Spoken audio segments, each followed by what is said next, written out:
مصیبت آنے پر صبر، اللہ کا ذکر، ٹھوکر لگنے پر اللہ کا ذکر، بتی جانے پر، لائٹ جانے پر انا للہ، ایسی مصیبت چیزیں سننے کے بعد اگر زبان پر آپ کے فوراً اللہ کا ذکر آ رہا ہے تو یہ اس بات کی نشانی ہے کہ کوئی بعید نہیں کہ آپ کو کلمہ نصیب ہو، کیونکہ آپ کی زبان پر اللہ کا ذکر ہے، اللہ کا کلمہ ہے، یہ بہت ضروری ہے۔ ایک آدمی جس کا کام ہی گنتی گنتے رہنا ہے، 1 2 3 4 5 6 10 20 100 1000، مر جائے اگر وہ کیا کرے گا؟ اس کی زبان پر آخری وقت میں وہی ہو گیا نا، گنتی گنے گا۔ ہم نے دنیا میں جس طرح سے زندگی بسر کی، آخری وقت میں وہی چیز میرے اور آپ کے سامنے آنے والی ہے۔ اس لیے بہتر ہے کہ اپنے زبان کو ذکر میں جو ہے وہ رکھیں تاکہ آخری کلمہ ہمارا وہی ہو۔ اور اتنی بڑی بشارت کیا ہے؟ مطلب پیچھے بیٹھ، پیچھے چلے تو کلمہ اگر نصیب ہو جائے تو بات جنت آ جائے گی، جنت ملے گی، اللہ رب العالمین نے اس کے لیے جنت رکھی ہے، بڑا اجر ہے، بڑا ثواب ہے۔ اس کے بعد دیکھیں امام دارقطنی اور علامہ البانی وغیرہما رحمہ اللہ کے مطابق میت کے قریب سورہ یاسین پڑھنے کی ساری روایتیں ضعیف ہیں۔ اچھا کوئی انسان مرنے والا ہوتا ہے نا تو گھر کی عورتیں قرآن لے کر بیٹھ جاتی ہیں، سورہ یاسین پڑھنا شروع کر دیتی ہیں، سورہ یاسین جدھر دیکھو سورہ یاسین۔ اچھا کوئی اگر باہر سے آ بھی جائے بھائی بات مت کرو، سورہ یاسین پڑھو، زور سے سورہ یاسین پڑھنا شروع کر دیتی۔ یہ ساری روایتیں جو ہیں وہ ضعیف ہیں۔ اچھا وفات کے بعد میت کی آنکھوں کو بند کر دینا چاہیے اور اس کے لیے مغفرت کی دعا کرنی چاہیے۔ حضرت ام سلمہ رضی اللہ تعالیٰ عنہ کی روایت ہے کہ نبی کریم صلی اللہ علیہ وسلم ابو سلمہ کی وفات کے وقت تشریف لائے تو ان کی آنکھیں کھلی ہوئی تھیں، آپ نے انہیں بند کر دیا اور فرمایا جب روح قبض کی جاتی ہے تو آنکھیں اس کا پیچھا کرتی ہیں۔ یہ حدیث ہے، انسان جب مرتا ہے تو اس کی آنکھیں کھلی کی کھلی رہ جاتی ہیں۔ اب یہیں پر ایک بات بہت یہ سمجھ میں آتی ہے کہ اب روح انسان کی جسم سے نکلتی کہاں سے، کون سے حصے سے نکلتی ہے روح، کہاں سے نکلتی ہے؟ اس کا کوئی ثبوت نہیں، وہ کہاں سے نکلتی ہے؟ بعض لوگ کہتے ہیں پیروں سے نکلتی، بعض کہتے ہیں کانوں سے نکلتی، منہ سے نکلتی، آنکھوں سے نکلتی، کہاں سے نکلتی؟ کوئی اس کا ثبوت نہیں۔ ہاں جب روح نکلتی ہے تو آنکھ اس کا پیچھا کرتی، آنکھ اس کا پیچھا کرتی، آنکھ اس کو روح کو دیکھتی ہے۔ اچھا روح بھی ایک ایسی چیز ہے نا زندگی بھر ہمارے ساتھ رہتی، سمجھے نا، زندگی بھر ہمارے ساتھ رہتی، ہم اسے دیکھ نہیں پاتے۔ کبھی دیکھے آپ اپنی روح کو؟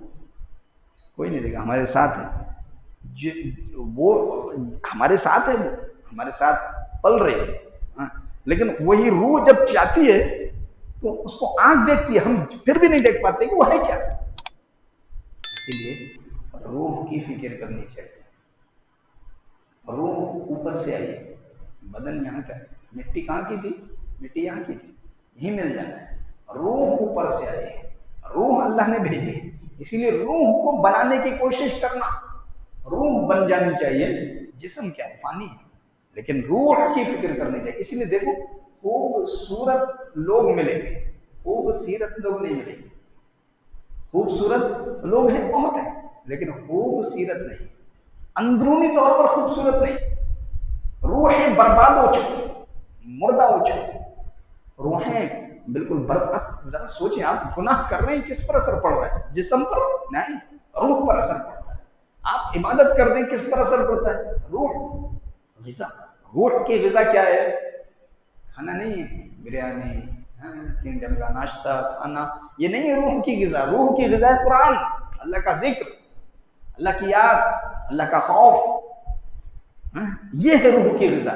تو یہ غذا تو ہم اپنے روح کو نہیں دے رہے نا، مردار ہو چکی ہے روح ہماری، دل دماغ ہے ہی لگتا ہی نہیں اللہ کی یاد میں۔ تو آپ صلی اللہ، تو میت اگر کسی کے یہاں پہنچے، آپ مر گیا کوئی، تو اس کی آنکھیں جب کھلی ہوئی ہیں پہلے اس کو بند کریں گے، بند کرتے ہوئے اس کے لیے مغفرت کی دعا کریں گے، اللہم اغفر لہ وارحمہ واعف عنہ واکرم نزلہ، یہ کریں گے۔ اور آپ صلی اللہ علیہ وسلم نے دوسری چیز بھی بیان فرمائی،